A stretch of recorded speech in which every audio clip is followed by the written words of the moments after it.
This is going to be authentic because I haven't been given any questions. I haven't been vetted. So wherever Nat's trying to go right now, I have no idea. Let me posture myself properly. Take a sip of this, ginger ale and go ahead. What is the hardest thing that you feel you've had to experience or accommodate or adjust during this time? Not being able to walk. I'm in a group where we have to do 4,000 steps a day. Yeah. Or you pay $2. So having to pay my $2 was, that inner critic is really who, it's like a monkey on your back. I tell you, it just creeps right back up and starts with the harshness and wanting to be or getting the old, and really having the practice of being in the moment, accepting what's here and building on that. Yeah, that's it. And you said it, right? It's living in that moment, right? End of the day, it's just everything's a moment. Yeah. Everything. Success, failure, it's all a moment, right? Like it's not going to last. So you got to do whatever you need to do to maintain it and appreciate it at the same time. Learn the lessons you're supposed to learn while you're in that moment. And, just know that either spectrum, right? Like it's not going to last. Yeah. So just embrace it. And that's hard for me, right? Like, especially coming from music and promotions and stuff like that, you're used to being in control. And, as soon as that kind of subsides and you realize you don't really have any control, you only have control of your reactions. Mm-hmm. I don't want to say humbling, but it just puts things into perspective. What's important. We are kind of seduced into this thought that we can control things. Yeah. And on the external part, and you come to see, I can trust in something bigger. And that brings some like humility and some humbling of, okay, let go of that grip of trying to control everything. And really that control is really suppressing having to feel. Yeah. Okay. I can see that. So when we gauge how the world will be, we give like this preparation of how we'll be in that situation. So we guard our feelings rather than, if you show up in the moment, have life as is, you have to be in the sensitivity of feeling the fear. Yeah. I like they say fear and love can't exist at the same moment, right? So if you truly love what you're doing, you're not even focused on the fear. But when you're focusing on the fear, it's that lack of control, the apprehensions, the thinking or overthinking about what the consequences are going to be instead of just living, enjoying the moment, enjoying the experience and just living. But yeah, I get you. And also, we aren't taught to feel fear. We're not taught to feel fear? Yeah. We're taught to conquer it. We're taught to we're kind of taught to avoid it, right? Yeah. And our nervous system is fear. It has one function. Don't let this vessel die. So you always have fear in you. That's interesting. So one thing, I don't see fear as a negative thing. No, it's an energy. You know what I'm saying? Yeah. Like, sometimes your body or the energies or the atmosphere is warning you for something. Like you're getting that knot in your stomach because you shouldn't go down that alley. Listen to it, right? Like, I don't see it as a negative thing at all. Yeah, in a lot of cultures, or especially religion, don't fear. Don't fear. Fear is evil. Fear is this. Fear is that. And it's like, if you go with the energy and you're trying to control it, it can blindly take over your actions. Yet fear in its basic function, it's a necessity. It's what helps us to adapt on this planet. Yeah. And I know for Christianity as well, like it's not so much that they tell you don't fear, but it's like, don't fear if you trust in God, right? Like if you trust in the maker, if you trust in the entity that created this whole thing, why should you fear? If you know that it's orchestrated, if you know that he has your back, if you know that you're going to be delivered grace and mercy, if you know he's going to be your provider, your protector, right? So why fear? It's a waste. Yet a lot of people don't understand that fear is an energy. So they have this feeling inside them and they start to evilize it. And people are trying to get rid of it or fix it.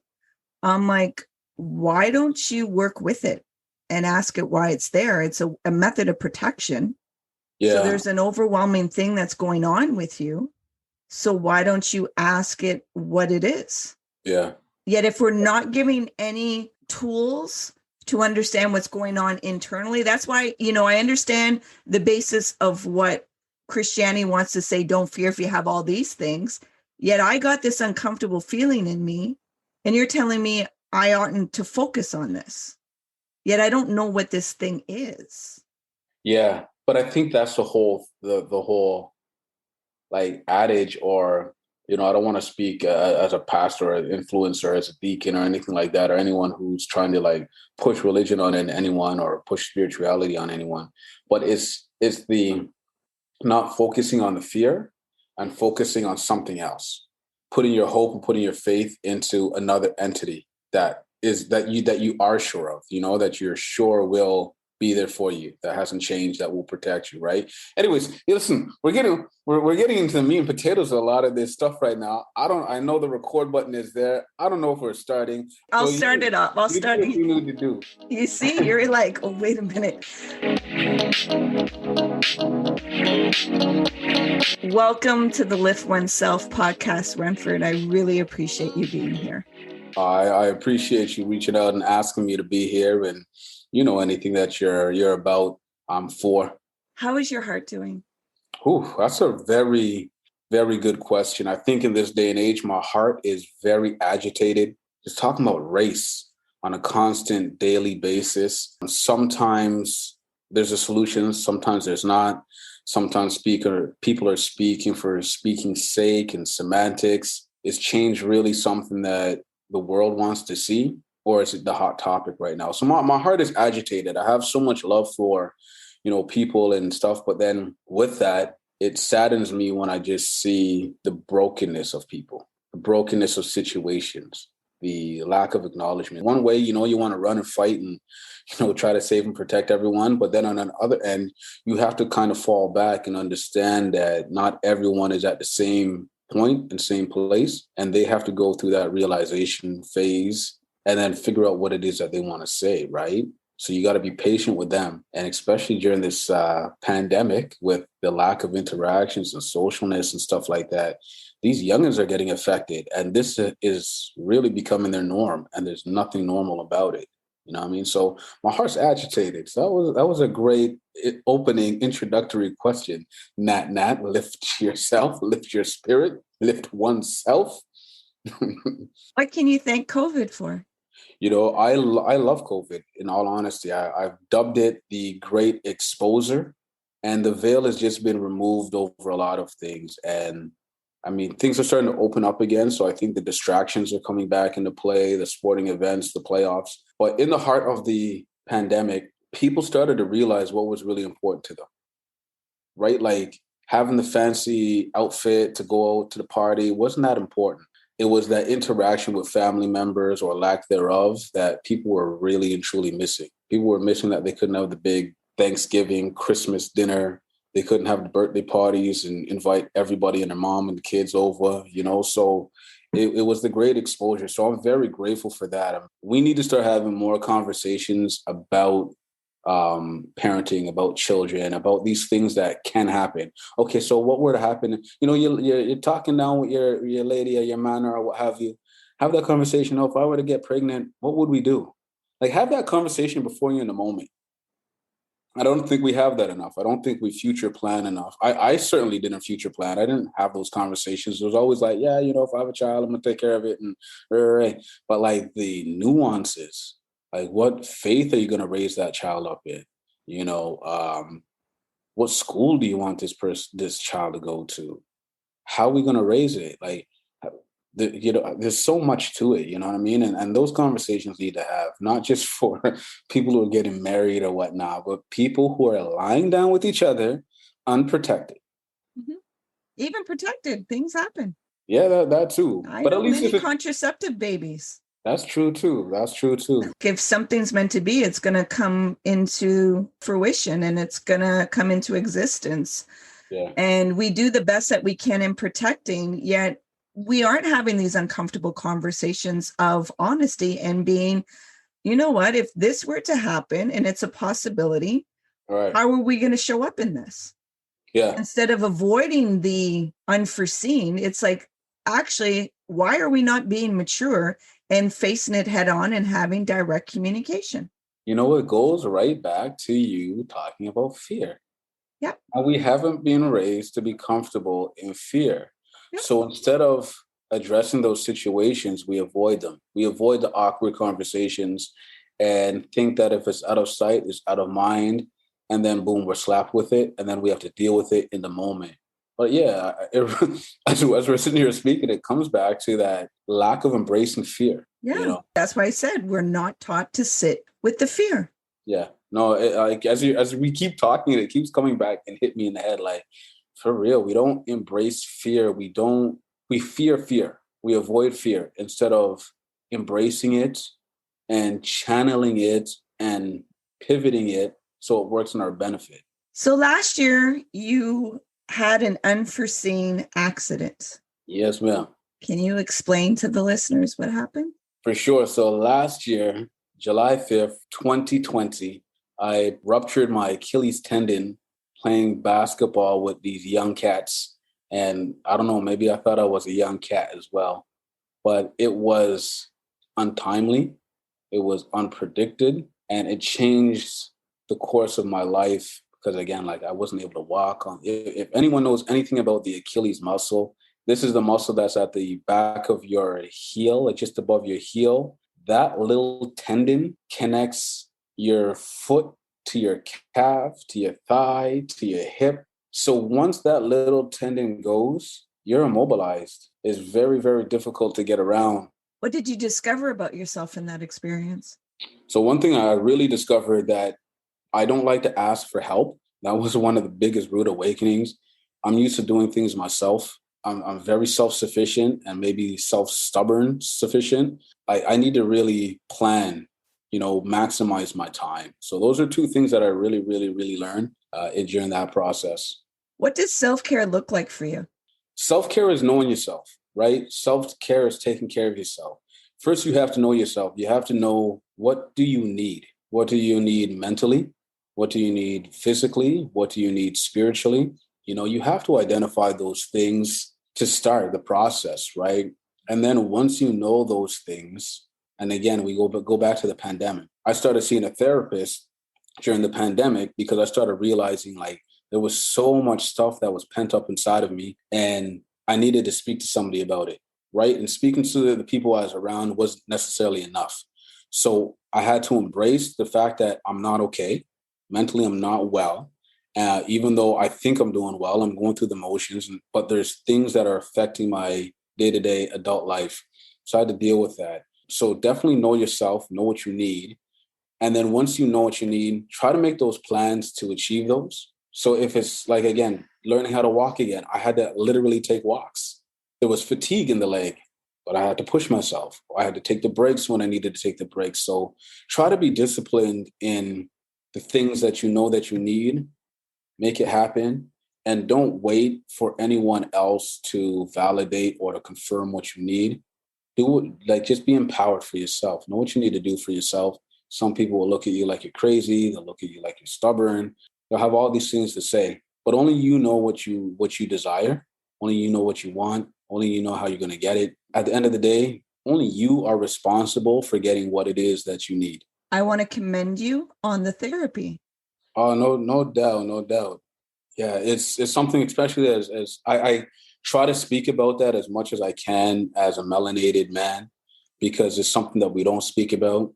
It's kind of taboo in our society. It's kind of looked down upon or frowned upon, like you're weak if you do that. No, like you're not. We're not all strong all the time. You can try to be all you want, but it's not the reality. So I mean, don't commend me for going, but commend me for talking about it. You know what I mean? But like, we all should go. You know what? No, I want to commend you for doing that, because that first step into something that's unknown and it goes against the grain of what culture says, that's courageous. I don't think it is, though, because, okay, listen, and this is just me talking, right? And this is me and Nat talking right now. Yeah, of course. We go to the barbershops. Yeah. We have conversation. Yeah. We talk about our issues. Yeah. We go to the basketball court. We talk about our issues. But let me ask you, do you talk about them honestly? That's my point. So therapy has always been there, and we've always been searching for an outlet to speak about our issues or to speak about our problems, but we're going to the wrong avenues. We're not going to the avenue that's really going to propel us and uplift us. We're just going to somebody so they can either embrace what we're saying and confirm the nonsense that we're doing is okay and it's not, right? And then normally the person who gives us that nugget of wisdom isn't always around. So then we're just passing around all of this negative information or non-positive or non-healing information. So we do it. I think as individuals, we always want to outlet. We always want to release. We're always looking for some type of advice. That's why we go to the horoscopes. There's so many things that we do. So we can't say that we never wanted to seek out therapy. My opinion, me and Nat not talking right here, right? Yeah. So I think we always had it. It's just I'm not going to sit on the couch and put my feet up and talk about my problems to somebody because, that makes you look soft. No, man, it's expensive, but like it don't make you soft, right? So I think we've always looked for ways to really get somebody to help us through our problems, whether it's a friend, a grandma, or, a parent, whatever it might be, teacher, coach. We're always looking for it, right? The problem is that those people and those entities, the church is another place that people go to try to deal with their problems. But the problem I found is that a lot of the places that we're going to are not equipped with the resources to help us through those situations, like truthfully. What did you learn through therapy? I've learned that a lot of things that I've thought are accurate. I'm actually way ahead of the curve than I thought. I thought I knew that. I'm very self-aware. I can admit my faults. I know what weaknesses are. I'm open to speak about those. I've learned that I really try to protect people a lot, right? So I'm not going to say something, even if it's true for me, and if I've gotten over that issue, because I'm concerned about how's the other person going to feel. Because there has been times when, you say something and then it gets back to that person. They're like, you were talking my business and you said this about me. And it's like, no, that's not how it went. Let me give you the context. But by that time, they're angry and then you're defensive. And then, the person who said it is nowhere to be found and you don't want to involve them again. But I really try to protect people. And sometimes to my demise. Yeah, so I learned that. I really try to protect people, but I'm very, very self-aware. And I'm self-aware to a point where I know what I need to do, but then I don't do it because I'm trying to save others. So it's a crazy juxtaposition that I'm working through. Once you understand what patterning is that you do with yourself, then you get out of them and you're like, oh, I catch you. You're trying to evade this because, again, the fear. We don't sit with the fear. Right. And see, but I come from a different side where I embrace fear, right? Like I embrace fear. I embrace letdowns. And so I thought I could manage all of those and control all of those. I have nothing to fear because if I get caught, then this is what I'm going to do. And if I get caught, then that's what I'm going to do. Okay. And, if this happens, that's what I'm going to. So you always try, for me at least, I always try to plan it. So I never feared fear. Mm-hmm. I never was shown how to be emotionally vulnerable. Mm-hmm. Emotionally fully available. It's just like, okay, issues. Oh, I see red flags. Boom, I'm going to shut down. And that's not fair to individuals sometimes, because sometimes like they don't even know what's going on and they're just like trying to have a conversation with you and you're not talking back to me. Those are things that I'm learning and I'm going through, right?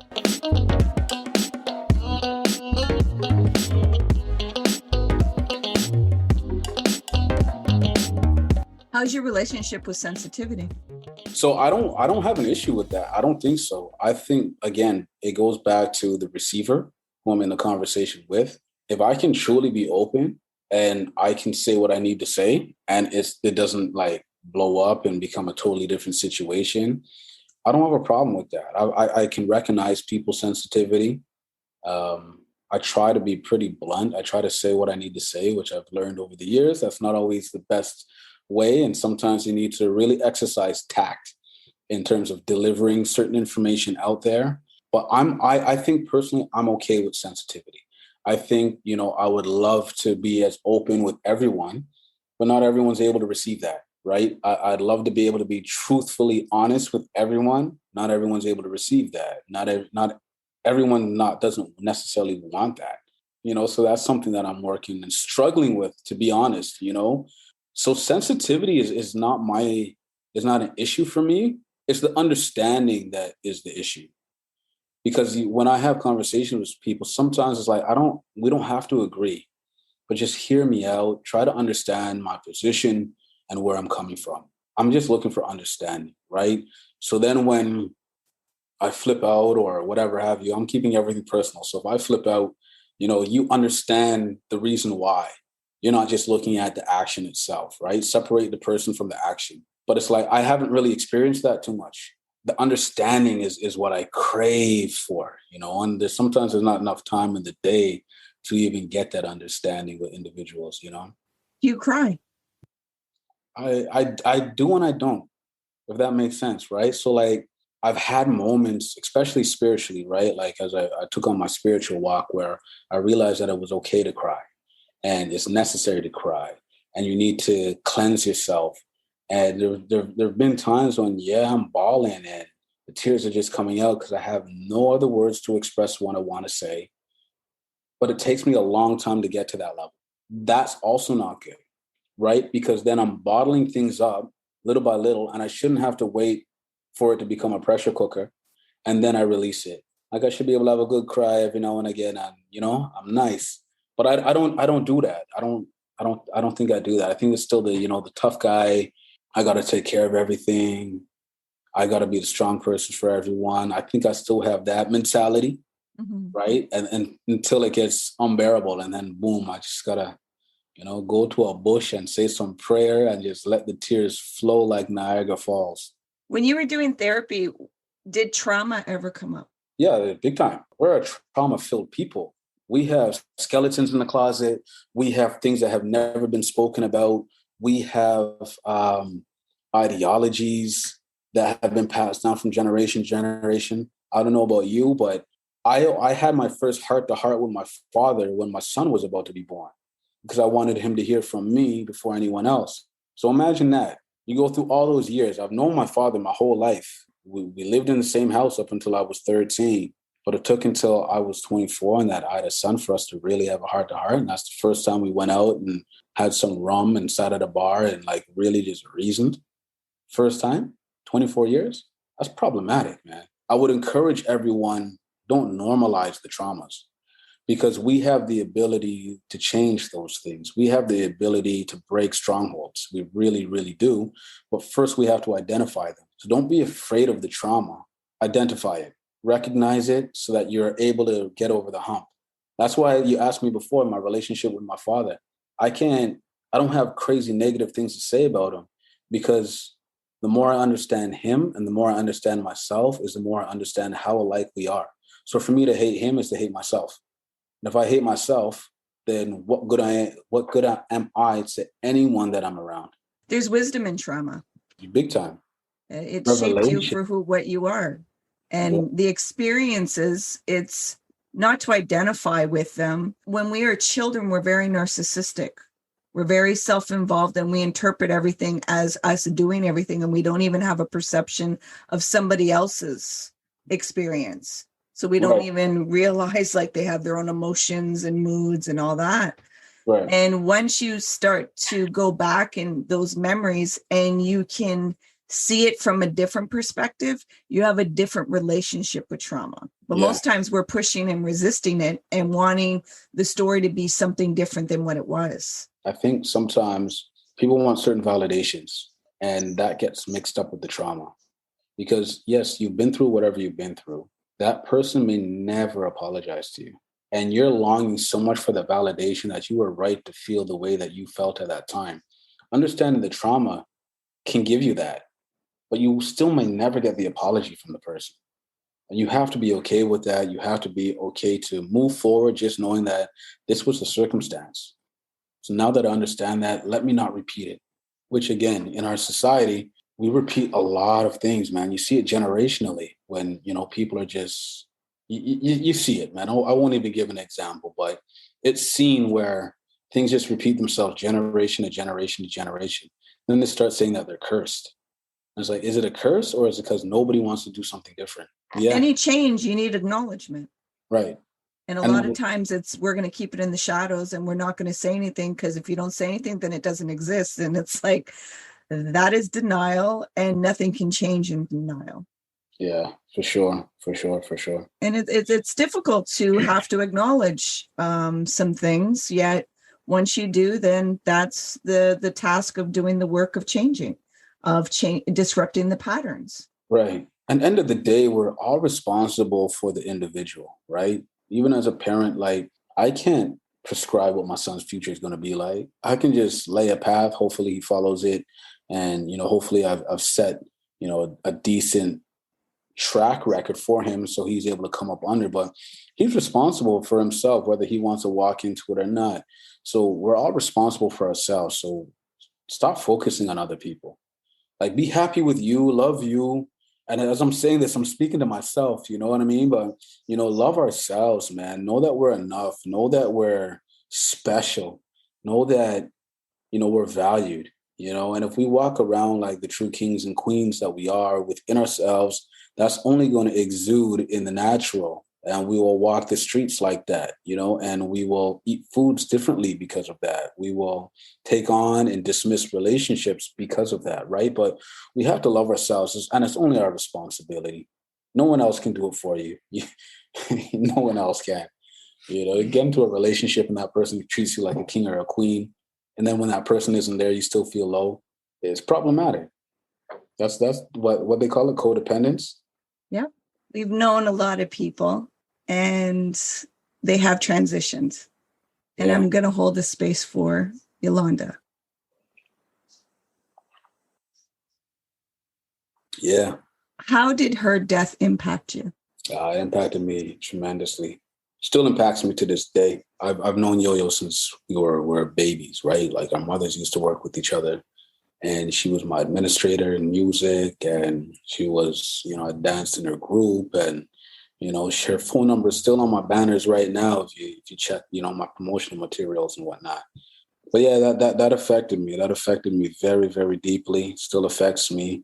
No rhyme or reason, no solace. The one thing I can say that I take out of it is just the power of family. She has a very rich family. Yeah. I'm spiritual, so I know that our bodies are just a vessel. I know that the spirit lives on. Death is for the passing. I think it's for the living. And it's for us to take the lessons from it, right? Yeah. Like they're supposed to inspire us to make some type of change in our lives. If that passing happened and it was so atrocious or so remarkable and so off of the wall, okay, so what are we doing in our lives now to ensure that when we go, we're not leaving those stones unturned as well, right? She brought everyone together for the last time. Like if you really check it, right? Like her funeral happened, her reception happened. People drove in during the winter, and that was really the last time everyone was together, because then the pandemic hit 2 months later. So that was the last huge gathering that everyone was able, we were able to hug, we were able to embrace, we were able to have conversation, the food galore. We were able to do so much. She did that. She brought us together. So I look at all of the wonderfulness she brought into our lives. I think it's always easier when you know somebody's sick and you can you see the timeline. But again, it goes back to our control as human beings, right? Like we even want to control when people are going to pass. So when things just hit you out of the blue like that, she died the day before my birthday. It's always just forever, we're going to be connected, just like we were in life, we're going to be connected in the passing as well, and the going home, because, January 5th, she's gone. January 6th is my Earth strong. So it's always just going to be synonymous. And I'll never forget getting the phone call, so that's, again, I'm going back to, we were speaking about earlier, when people pass away, everybody is able to drop what they're doing and show up. So let's just always try to live in that moment now, to know that let's try to connect in life. Let's not wait for the atrocities. Let's not wait for the demises and the passings to come together. And it's hard, right? Like, I think it's hard. I think humanistically, I think it's difficult because we have to make an effort. I think a lot of people are good intentioned, right? Mm-hmm. But we get caught up in our own issues. We get caught up in our own feelings, our own emotions. And it's just like, oh, well, I'm not calling so-and-so because I called them 5 times. All now I'm going to get the call back. So you'll bond them, and it's just like, but do you know why that person didn't call you? Right. So I think we have to get outside of you're talking about, as children were narcissistic.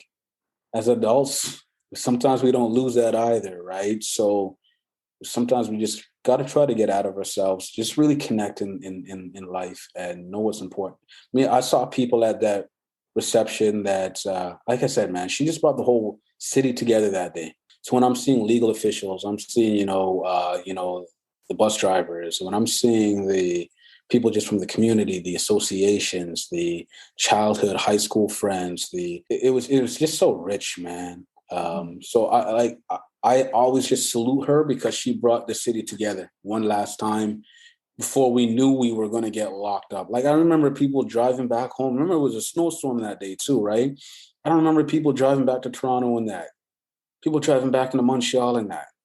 Like, that's how much of an impact that she had on our lives, that we were willing to risk our safety and give up the whole day just to sing her praises and to connect and to be there for her and to show love to the family. So yeah, stays with me, always will always be connected. Love her, love her, love her, love her, love her. With the awareness you have right now, imagine you're 18 years old and you can only tell yourself 3 words. It doesn't have to be in a sentence, yet it can only be 3 words. 3 words? Yeah, with me at 18, I'm not listening to me. This is hard, Nat. You're really putting me on the burner right now. For my 3 words that I would use, that I would tell my 18-year-old self, would be invest, plan, and overcome. Thank you for being on the podcast with me, Renford. This has been a very enlightening, vulnerable, enriching conversation. Well, thanks for having me. Like I said at the beginning, you know that anything that you're about, I support. We've been friends from a long, long, long time. And rest up your foot. You will get better. It's a slow process. Don't try to rush it. Just take time, enjoy seeing life from a different, more mellow perspective. Ask for help, seek help, and you'll be good. You'll be back up and going before you even know. Thank you. I appreciate you. I appreciate you as well. Thank you for making it to the end.